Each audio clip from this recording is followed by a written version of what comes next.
Dramatic enough for you? What an incredible afternoon we've had here at the Dutch TT. The Cathedral has certainly delivered with 3 thrilling Grand Prix in all 3 classes. Moto 3 got us underway with a cracker to start the day. Moto 2 kept us guessing all the way to the end. And a hugely dramatic MotoGP race. Just when we think we know all the answers, the questions got changed here in Assen with the World Championship back alive once again. If you ever thought that it was actually decided, of course, there's still an awful long way to go. I'm Lewis Suddaby, alongside me Simon Crafar to run the rule on the Dutch TT. A race won in the end by Pecco Bagnaia, but as you're going to hear over the course of this show, there was an awful lot more to the Grand Prix than that. But starting with the race winner, because we have to start with Pecco Bagnaia, what a difference a week makes for him from a relatively dark place where he was a week ago, crashing out where he thought his World Championship hopes were beyond him. Based on what happened behind him, which we'll talk about shortly, Bagnaia back alive again. Yeah, I mean, he had the pace to do that last weekend as well. You know, if he played it all right, it didn't go to plan last week. It did go to plan this week. He got it from the start. What an amazing first lap. I think he had almost a second. It was 3/4 of a second in less than a lap. So amazing out of the box, you know, off the line. Then he put the whole race together so well. I think managed it. Shame we'll never see if he had more in the tank, you know, speed, because Aleix never had the chance to fight with him. That could have been really interesting. But great ride from Pecco. He put everything together like he hoped to last weekend. He did it this weekend. Perhaps the biggest challenge that faced Pecco Bagnaia in the Grand Prix this afternoon was the small rain shower that we had during the Grand Prix. It was relatively light, the rain that came, but it was enough to bring out the red and white flags and also the white flags, giving the riders the option should they wish to change bikes. How difficult, first of all, is it in those conditions when you have the rain spots on your visor to judge how heavy it is, but also how much harder is it for the leader? That's a good point. That's what I was going to say. He was the leader in that group, which he's the first one to arrive where those rain showers are, you know, and we saw in Portimao with Moto 2 that you can be nasty, you know, caught out. So he was probably being a little bit cautious because he was the first rider. The thing is, it was never enough really to affect the times, at least in pit lane. I was judging and I was thinking, this is not, it's only like they call it mental rain, or it affects you mentally, but not speed-wise. And it's so warm, it wasn't even staying on the ground, it was evaporating. So it wasn't dangerous, it's just difficult to judge for him. And I think that's why he lost a bit of time there. Well, no question what the most dramatic moment of the race was, the big flashpoint of the Grand Prix. And it was probably in the haste to keep up with Francesco Bagnaia, who was leading the Grand Prix. Aleix Espargaro was doing a very good job of gradually closing the gap to Bagnaia in the lead. Fabio Quartararo, who dropped down to 3rd in the Grand Prix, and into De Strubben in the very early stages. We saw the two collide. First of all, your thoughts on the incident itself. Fabio Quartararo, for the first time really this season, showing he's human. Yeah, I've got to say, I've been saying it the last couple of races that the championship's never over, you know, until the fat lady sings.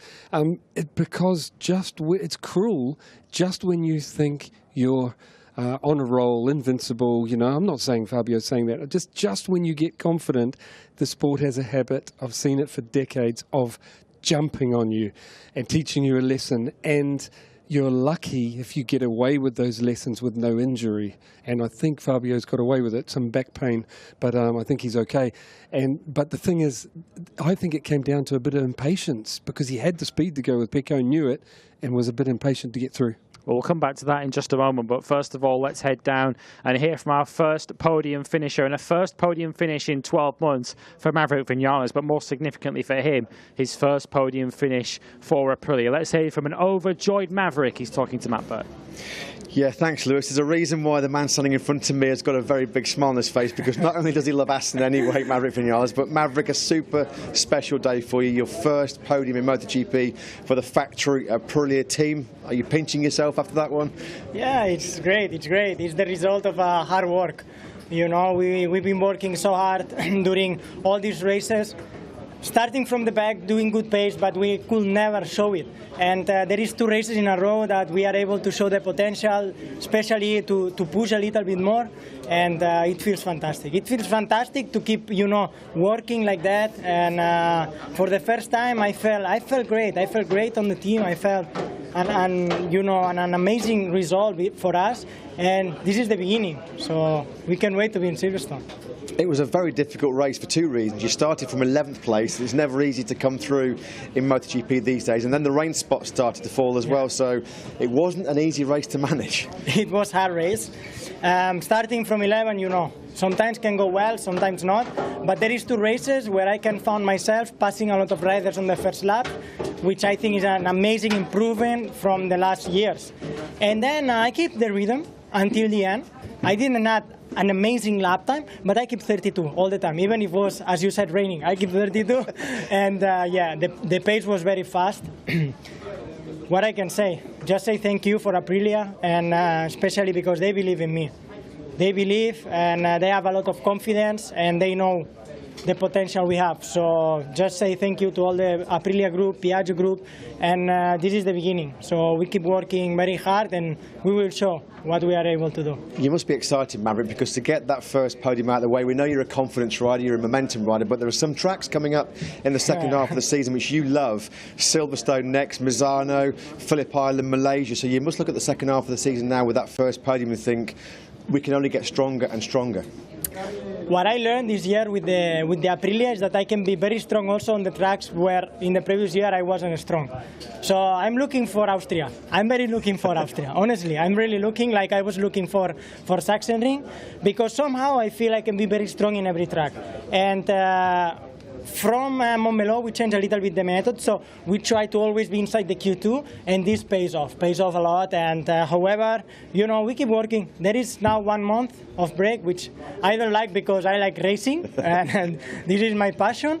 But you know, it's good to make the guys learn, you know, what to improve, how to improve, and especially to become stronger. So we will come back really, really strong. And just quickly before we let you go and celebrate and enjoy that 5-week summer break, did you see anything of the Aleix Fabio incident? I see. I don't know exactly how it went, but I see Fabio on the ground. And I thought Aleix also. But then, when I crossed the line, I do like this. Come on, it's here. I think he was doing a fantastic race. Probably, if he don't crash with Fabio, he will win the race. So I think Aprilia is giving everything they have, and we need to continue. They deserve. A great season so far for Aprilia. So happy for you, Maverick, to see you back on the podium here in Aston. Enjoy the beach, mate. We continue. We will continue until we are on the top, so we don't give up. We look forward to it. Well done, Maverick. Thank you. Yeah, and understandably overjoyed, Maverick Vinales, his first podium with Aprilia. We'll come back to his final point there regarding Aleix Espargaro and what might have happened for him in just a moment. But for Maverick Vinales, he's been telling us all season that the speed is there, the potential is there. We have seen it towards the end of Grand Prix. He's had the pace, but perhaps a little bit too late once the race has already been lost due to poor grid positions. But now he has a result to show for it. Now he has a podium to show for all that potential. And Maverick is such a confidence rider, so he's just going to feed from this. I agree with that. The thing that jumps out at me is I've always believed, we all have, believed that Maverick's got the speed. It's just getting him happy and on the bike, but also I wondered if he was hungry enough, you know, to because he's had a lot of success, baby, you know, life changed a little bit, and excuse me, and I mean that combination with Aprilia, I think, are proving, in my opinion, that you don't have to rule your riders with a big stick and pressure. They do the opposite, and they're having real success with it, and good on them. I like it. So let's hope, it certainly works with Aleix, let's hope that Maverick can take the next step. I think there's another step there, and if he does, he's really going to be here, you know. He's just a little off what his teammate can do, and I think he's got the ability to do it. I hope he finds, you know, what he needs and the motivation to do it. We'll never know, as we say, just where Aleix Espargaro would have figured in his teammate to Maverick Vinales in the end of the Grand Prix had he not had the incident with Fabio Quartararo, because of course Quartararo would have still been there. We don't know how much speed Pecco Bagnaia had up his sleeve, but what we can say is that that was perhaps as good a ride as we've seen from Aleix Espargaro in MotoGP. The pace he was setting consistently towards the end of the Grand Prix, mid-32s as he chased through the field, culminating in that last chicane overtake on Brad Binder and Jack Miller. I love that you said that, because I feel exactly the same. I think that is the best ride I've seen from Aleix. He was awesome, and it's why we're never going to know, like I said, if he could have beaten Pecco, how much Pecco had left, because he did have some left. But my gut feeling is I don't think he would have stopped Aleix today. If Aleix didn't have to go off the track, he was awesome. My hat off to Aleix. He could push to another level that anyone else on track at the same time, sort of 3/10 faster than anyone, and he could do it consistently without making a mistake. So he was awesome today. Pecco Bagnaia then taking the victory in the end. He ended up just 0.4 of a second clear of Marco Bezzecchi, who finished in second place. We'll hear from both of them in just a moment. But Marco Bezzecchi has impressed us already in his rookie season. Even without this result today, we would have been talking about Marco Bezzecchi and saying what an incredible rookie campaign he's having. But a second place, and he kept Pecco Bagnaia honest all the way to the end. We'll get your thoughts on that shortly, because Marco Bezzecchi is now waiting to talk to us. Second place for him, his first MotoGP podium, and the first for the Mooney VR46 team too. Marco is now talking to Matt Burr. Thanks, Lewis. Yeah, I'm delighted to say for the first time in his MotoGP career, it's a podium for Marco Bezzecchi in the Mooney VR46 Ducati team. On the grid, Marco, Davide Tardozzi told Simon Crafar that you were going to be a big threat for the win today. How special is it to have that first podium, and the first podium as well for Valentino's team? Yeah, it's fantastic. Davide in the Parc Fermé told me that he was expecting this, but honestly I wasn't, because we worked well all the weekend, but we worked with the medium, because watching last year nobody used the soft. The hard was too cold for us, and I didn't expect to put the soft and go so fast, but with the medium I wasn't fast, so we took a risk. But Matteo made a big step on my mind, because he was very confident. And honestly, all the weekend I was very good on managing the tire. So as soon as I put the soft, even if I didn't make more than 6-7 laps, I could be very constant, and it's fantastic. How difficult was that race? Because she got the great start from fourth on the grid, immediately fighting for the podium. Pecco, you knew, was always going to be very strong, as he so often is, at the front. But then those rain spots came. You don't have a lot of experience in MotoGP. They're fast motorcycles. This is a very fast circuit. So how difficult was it to manage in those, when you saw the rain flags? Well, I like the mixed condition, because already from Moto2, but is something that like put me in myself a lot of adrenaline, and is a condition that I like, even if nobody likes. Maybe I'm different, but honestly I just watched Pecco and I saw he didn't slow down so much, so I said I don't slow down. Until the rain doesn't hurt my neck, I don't slow down. This is a mantra that Idalio, our coach, always say to us. Just quickly, Marco, we know that Valentino's had a winning team in Moto3. He's had a winning team in Moto2, and they won a championship with Pecco. But this is always special. His first MotoGP podium. You'll always be the man that was the first person for Valentino Rossi to have a podium in MotoGP. And we saw you with the Doctor flag as well, the 46. It just looked like it was a really special moment for you and the team.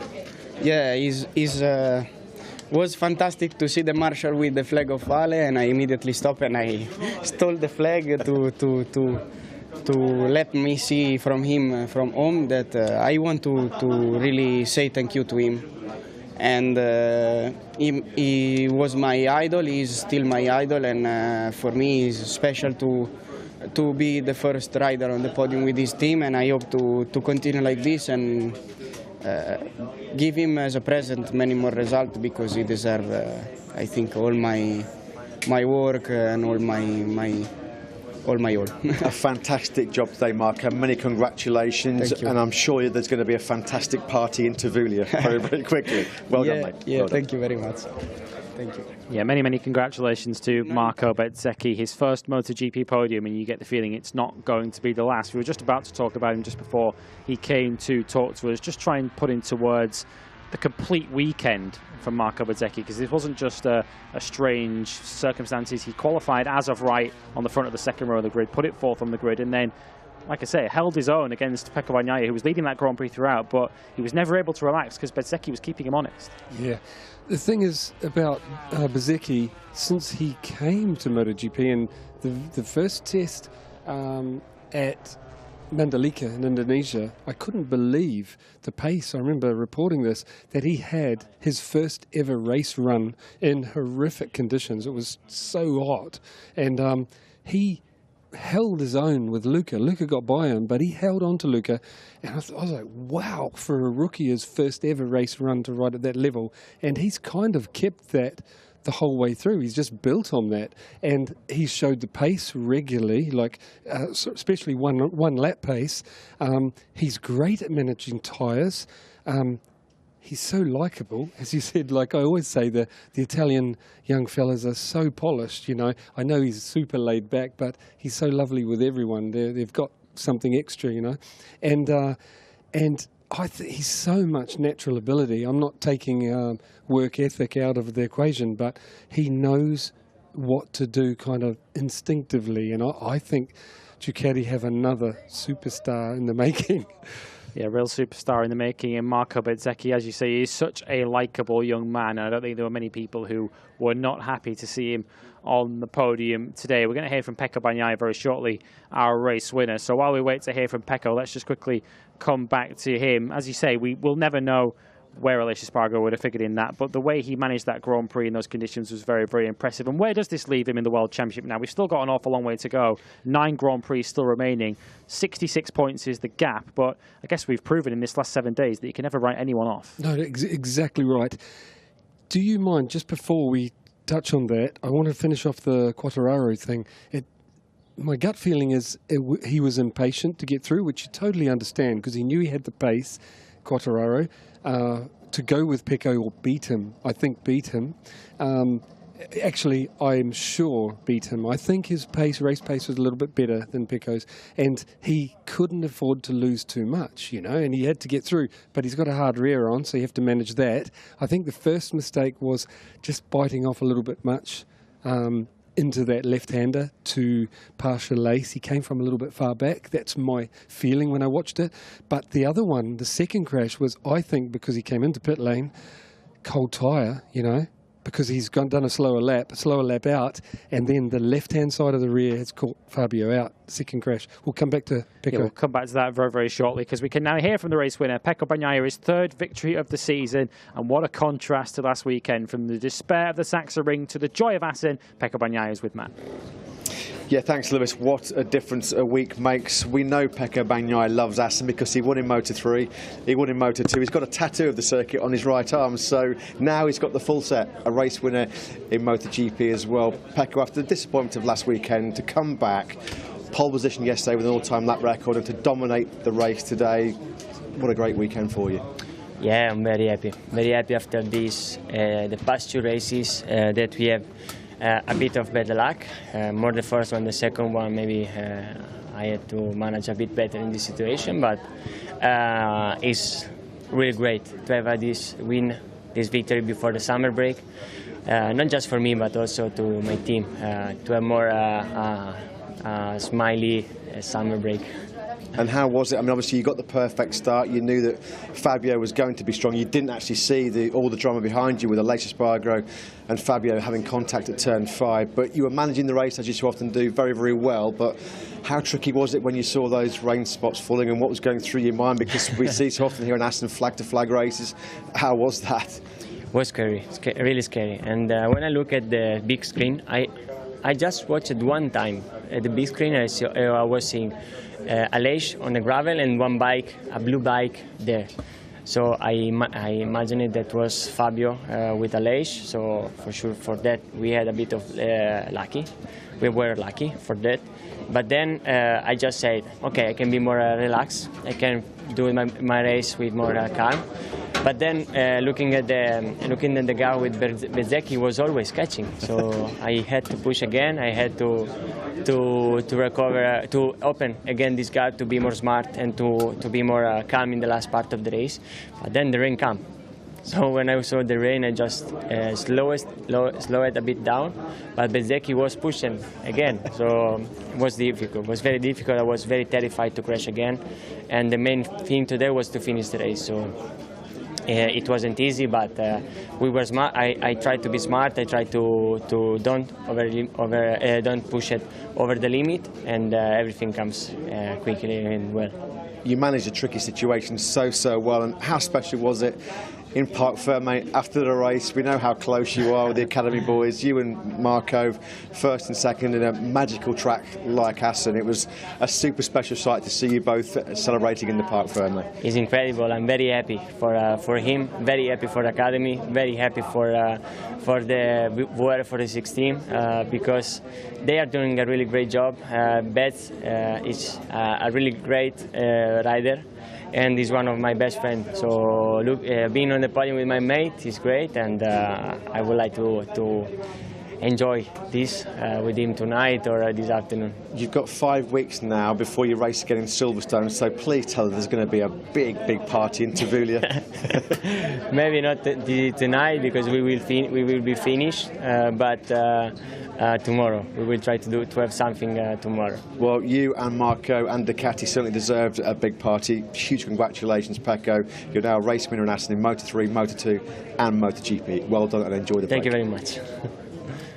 Yeah, as Matt says, he's completed the set now. Pecco Bagnaia, a winner in all 3 classes now at the TT Circuit Assen. Of course, his first ever Grand Prix victory came at this circuit, so a special venue for Pecco Bagnaia in his MotoGP career.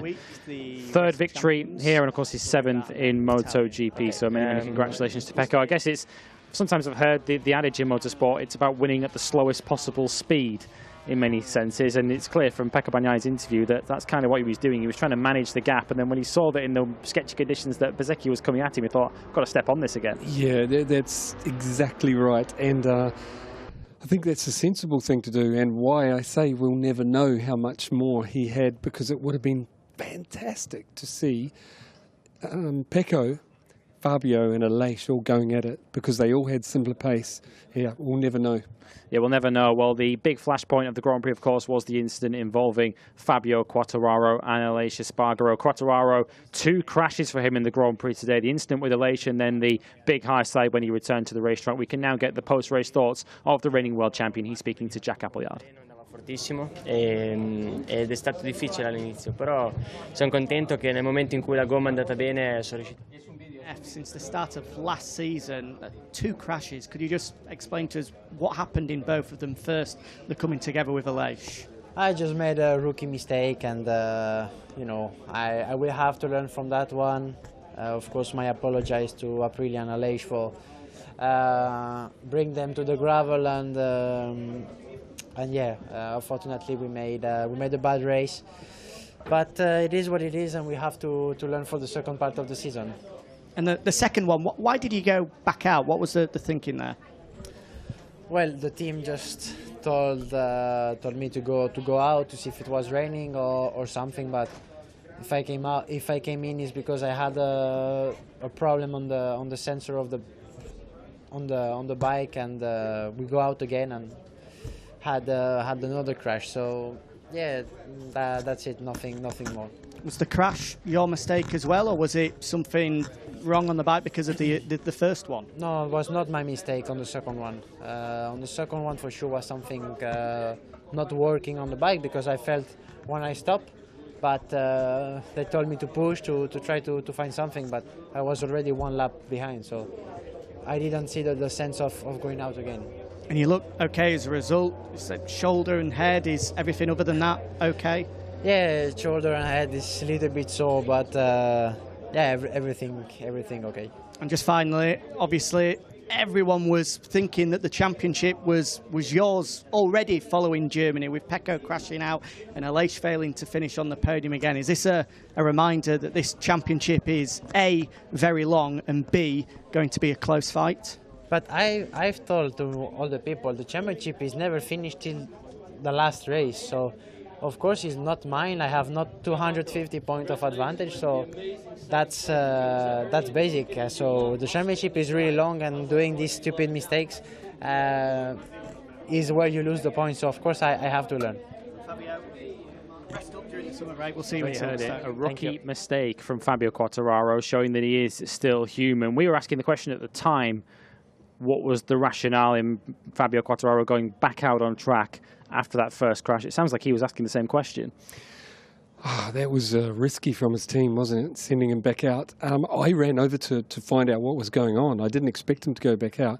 I wanted to know why he stopped. I was standing there and the front brake adjuster was dangling, you know, which isn't dangerous because of the brake still there. But, yeah, they sent him back out. A huge risk. You know, he's just answered what happened. If you listen to his crash again, you know, the onboard shot, you hear the rear spin up out of the...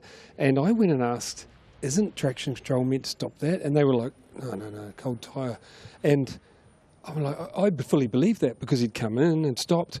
But replay it, listen to it, it goes like spins, and normally traction control stops that. And I think he felt it, he just said it, and the sensor wasn't telling the computer, you know, that it's the rear spinning up. So he's riding with none. That's what it sounds like from that interview. Well, we're relieved to hear that Fabio Quartararo is okay. That is the main thing. Quartararo, of course, has 5 weeks now before he's back in action at Silverstone, of course, a place that he won last year. Let's just one more thing about Quartararo I took from that interview. Super important to me is he's not blaming anyone, and that is a champ to me. You start blaming other one, you don't take responsibility, and straight down to apologise to Aleix as well. Awesome. He's a good lad, and he on a mission. Good and a good ambassador for our sport is Fabio Quartararo. Well, let's just quickly touch upon some of the other great performances in that Grand Prix. There is the incident once again between Fabio Quartararo and Aleix Espargaro. That will be repeated and replayed many times before the end of the season, particularly if those two riders are fighting for the championship all the way to the finale in Valencia in November. But behind that battle for the podium, of course, we've touched upon Aleix Espargaro. He came through in the end to 4th. In the middle of that battle in the final chicane was Brad Binder on the KTM, who finished in 5th position, started 10th, closer to the front than Brad Binder has started on a few occasions in recent months, but to finish just 2.7 seconds off the win on that KTM, Brad Binder again, another Herculean performance. The guy's amazing, isn't he? We were always talking about his Sundays, how amazing they are. You know, the thing I take from it is his lack of mistakes, because he has to ride like this to get it there. Lack of mistakes because he was right there, and I thought he might have not let Vinales stay ahead of him, but obviously Vinales had a little bit more pace. Then he was a little bit lucky with Jack. I think Jack did have more pace and made a mistake. But the thing that I take from Brad's result here is, I've said it before, but KTM are not that far away. It might feel terrible for all their riders, but I think it'll only take a small step, and I hope they don't give up. I hope they keep fighting. They will. And if they make a small step, I think they're going to make a big step in really impressive results, you know. So, yeah, I hope they keep working at it. Yeah, keep an eye on KTM. They've still got plenty of progress to make, and it clearly is there with them. We're right out of time, but my thanks to you, Simon Crafar, for joining me here for After the Flag. A hugely eventful Dutch TT. 3 fantastic races here at the Cathedral of Speed. Next up for us is Silverstone, the other side of the summer break. So make sure you come to the UK to watch MotoGP on the first weekend of August. Myself and Simon and the rest of the team will see you there. If you're watching us live on YouTube, stick around for the press conference. But if not, we will see you next time out at Silverstone in August. My thanks to Simon, my thanks to you for watching, and we'll see you in the UK.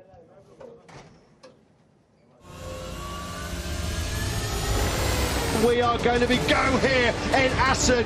Great start from pole position for Pecco Bagnaia. Likewise, Fabio Quartararo as well, the World Championship leader, coming from the middle of the first row. He's going to slot into 2nd place. Quartararo's going in wide. Aleix Espargaro's had a really good start. Bezzecchi picks up Jack Miller going through the bulls. That's a successful move.